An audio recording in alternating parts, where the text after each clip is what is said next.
Assalamualaikum warahmatullahi wabarakatuh. Halo semuanya, saya Aprilianti Larasati dari kelompok 11 akan membahas mengenai sistem reproduksi ikan bersama rekan saya, Anisifa Asiyah dan Raisa Lutfiana. Yang pertama adalah sistem reproduksi. Siklus hidup ikan dimulai dari perkembangan dalam digonat atau ovarium pada ikan betina yang menghasilkan telur dan testis pada ikan jantan yang menghasilkan sperma. Kemudian adalah siklus reproduksi. Tingkah laku reproduksi pada banyak hewan termasuk ikan merupakan suatu siklus yang dapat dikatakan berkala dan teratur. Di antaranya adalah musiman dan kontinu. Umumnya ikan memijah tiap bulan. Contohnya adalah ikan gupi atau ikan seribu. Yang kedua adalah setiap 3-4 bulan. Contohnya adalah ikan mujair, lele, dan ikan mas. Yang ketiga adalah satu kali dalam hidupnya. Contohnya adalah ikan salmon, lamprey laut, sidat, dan lamprey laut. Dan yang keempat adalah tiap tahun, yaitu musim tertentu. Contohnya selama musim hujan, seperti golongan catfish.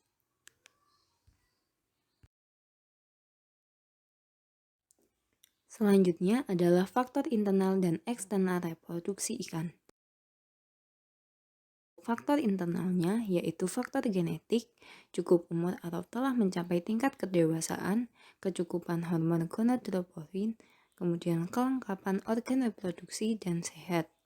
Untuk faktor eksternalnya yaitu salinitas, cahaya, suhu, hujan, fotoperiod atau lamanya periode terang dan gelap, kualitas air seperti pH dan kesadaran, dan yang terakhir adalah keberadaan substrat. Organ reproduksi pada ikan.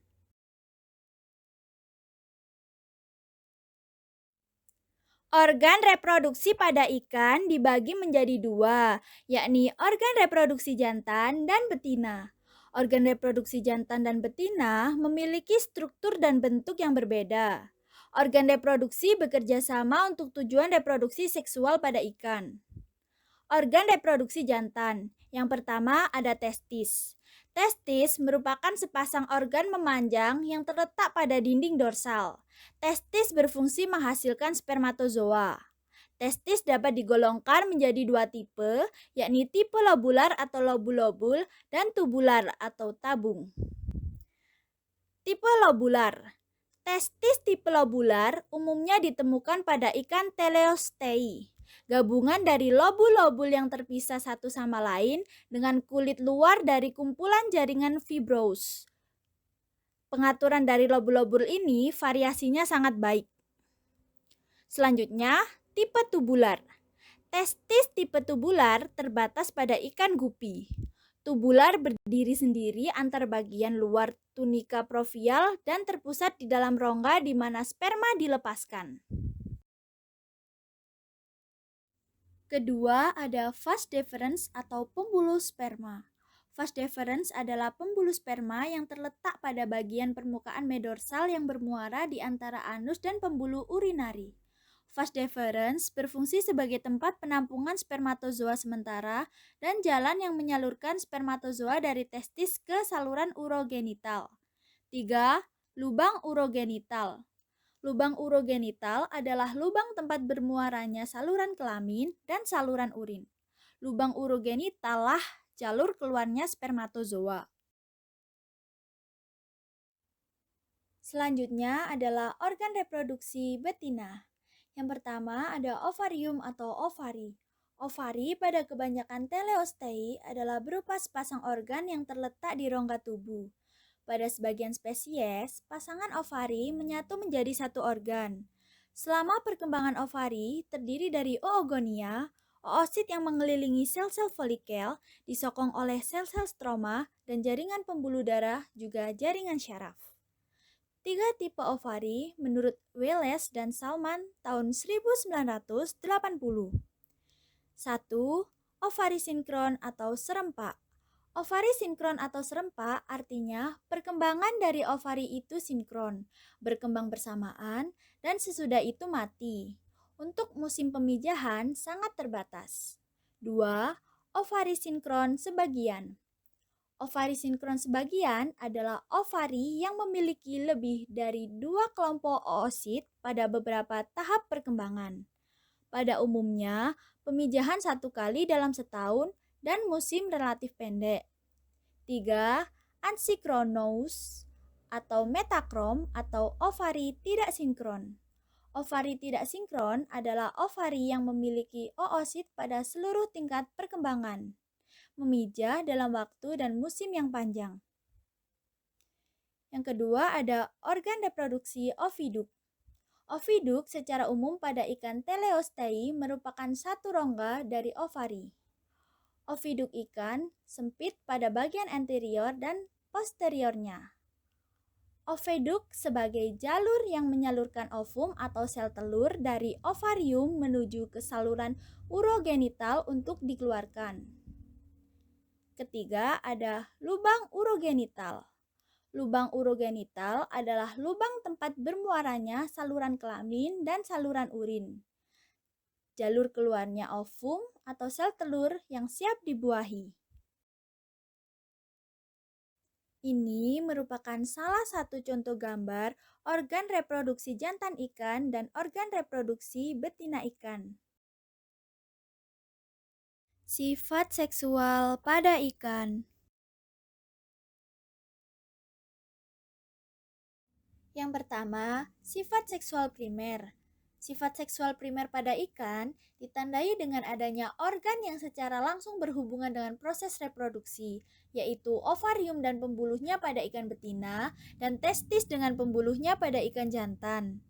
Dilakukan dengan cara membedah rongga perut hingga dapat ditemukan gonad jantan atau testis dengan salurannya atau gonad betina yang disebut juga dengan ovarium dan salurannya. Yang kedua, sifat seksual sekunder. Sifat seksual sekunder ialah tanda-tanda luar yang digunakan untuk membedakan ikan jantan dan ikan betina. Satu spesies ikan yang mempunyai morfologi yang dapat dipakai untuk membedakan jantan dan betina dengan jelas, maka bersifat seksual dimorfisme. Namun, apabila satu spesies ikan jantan dan betinanya dibedakan berdasarkan perbedaan warna, maka bersifat seksual dikromatisme. Pada dasarnya, sifat seksual sekunder dapat dibagi menjadi dua, antara lain A. Sifat seksual sekunder yang bersifat sementara, yaitu sifat seksual sekunder yang hanya muncul pada waktu musim pemijahan saja.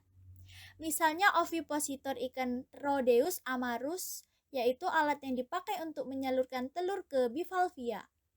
Adanya semacam jerawat di atas kepalanya pada waktu musim pemijahan. Banyaknya jerawat dengan susunan yang khas pada spesies tertentu bisa dipakai untuk tanda menentukan spesies. Contohnya, ikan Nokomis bigutatus dan Semotilus atromaculatus jantan. B.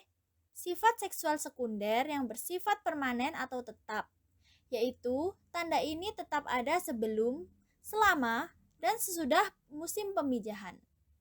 Misalnya tanda bulatan hitam pada ekor ikan Amia calva jantan, gonopodium pada Gambusia affinis, klasper pada golongan ikan Elasmobranchia, warna yang lebih menyala pada ikan Lebistes, beta dan ikan-ikan karang. Ikan Photocornicus yang berparasit pada ikan betinanya, dan sebagainya. Selanjutnya adalah tipe reproduksi pada ikan. Reproduksi pada ikan terbagi menjadi 3 jenis, yaitu biseksual, hermaprodit, dan parthenogenesis. Yang pertama adalah biseksual. Pada ikan golongan biseksual, sel sperma dan sel telur berkembang terpisah dalam individu jantan dan betina. Jadi artinya, dalam satu spesies ikan terdapat dua jenis kelamin, yaitu jantan dan betina. Cara membedakan apakah itu ikan jantan atau betina dapat dilakukan dengan melihat ciri seksual primer dan sekundernya. Ciri seksual primer hanya bisa dilihat dengan melakukan pembedahan untuk melihat organ yang berhubungan langsung dengan proses reproduksi, seperti testis dan ovarium. Sedangkan ciri seksual sekunder dapat dibedakan dengan melihat morfologi dari ikan tersebut. Ikan nila dan arwana adalah salah satu contoh dari ikan golongan biseksual. Yang kedua adalah hermaprodit. Pada ikan golongan hermaprodit, sel sperma dan sel telur terdapat dalam satu individu. Jadi artinya, hermaprodit adalah golongan ikan yang berkelamin ganda. Hermaprodit dapat dibedakan menjadi 3 tipe, yaitu hermaprodit sinkroni, protandri, dan protogini. Hermaprodit sinkroni adalah golongan ikan yang gonadnya dapat matang secara bersamaan, misalnya pada ikan Serranus sp dan Hepatus hepatus. Lalu ada hermaprodit protandri, yaitu golongan ikan yang dalam hidupnya mengalami perubahan jenis kelamin dari jantan menjadi betina, misalnya ikan kakap merah dan black porgy. Dan yang terakhir, hermaprodit protogini, yaitu golongan ikan yang dalam hidupnya mengalami perubahan dari jenis betina menjadi jantan, misalnya Pluta alba atau belut sawah. Yang ketiga adalah partenogenesis. Pada ikan golongan partenogenesis, embrio dapat terjadi tanpa adanya fertilisasi. Dengan kata lain, partenogenesis adalah bentuk reproduksi aseksual, yakni kemampuan suatu ovum untuk berkembang menjadi individu baru tanpa dibuahi sperma. Ada 2 tipe partenogenesis, yaitu androgenesis dan gynogenesis. Pada androgenesis, sel sperma mengaktifkan sel telur, tetapi perkembangan sel telur di dalam inti atau nukleus dan tidak ada kontribusi dari sel sperma. Sedangkan pada gynogenesis, sel sperma memacu perkembangan sel telur tanpa menurunkan hereditas yang dimiliki. Embrio yang dihasilkan pada gynogenesis selalu berkelamin betina dan tidak mempunyai sifat-sifat genotip jantan.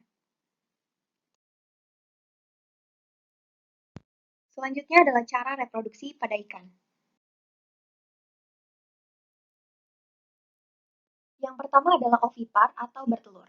Contoh ikan yang berkembang biak dengan bertelur yaitu ikan mas, ikan lele, ikan nila, mujair, dan lain-lain.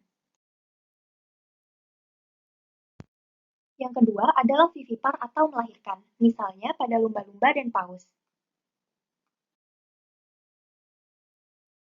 Dan yang terakhir adalah ovovivipar atau bertelur dan melahirkan. Contohnya adalah pada ikan pari. Selanjutnya adalah fertilisasi atau pembuahan. Fertilisasi atau pembuahan adalah peleburan sel sperma dan sel telur yang dapat menghasilkan individu baru yang disebut dengan zigot. Fertilisasi pada ikan terbagi menjadi 2 tipe, yaitu eksternal dan internal. Fertilisasi eksternal terjadi di luar tubuh induk.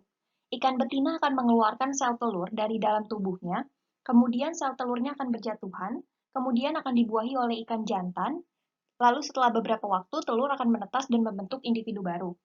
Sehingga proses pembuahan tersebut terjadi di luar tubuh ikan, misalnya pada ikan cupang. Sedangkan fertilisasi internal terjadi di dalam tubuh induk. Sel sperma akan masuk ke dalam tubuh induk dan bertemu dengan sel telur melalui sebuah lubang yang disebut dengan mikrofil. Kemudian terjadilah pembuahan. Embrio akan berkembang di dalam tubuh induk, lalu induk akan melahirkan anaknya, misalnya pada ikan gapi. Meskipun demikian, kebanyakan jenis ikan melakukan pembuahan di luar tubuh induk atau eksternal.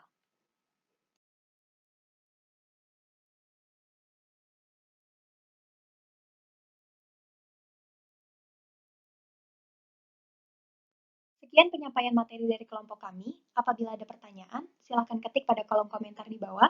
Semoga bermanfaat dan terima kasih.